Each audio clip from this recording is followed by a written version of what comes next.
अस्सलाम वालेकुम। सबसे पहले हम YouTube में सर्च बार में लिखेंगे फूडीला चिकन नगेट। फूडीला चिकन नगेट, आप स्पेलिंग देख सकते हैं स्क्रीन पर, फूडीला चिकन नगेट्स। इसको टाइप करने के बाद इस ब्लू बटन को टच करें।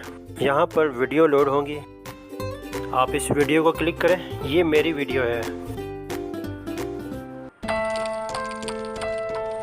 नीचे आपको चैनल का नाम नज़र आ रहा होगा, फूडीला। वीडियो मुकम्मल देखने के बाद चैनल के नाम को टच करें।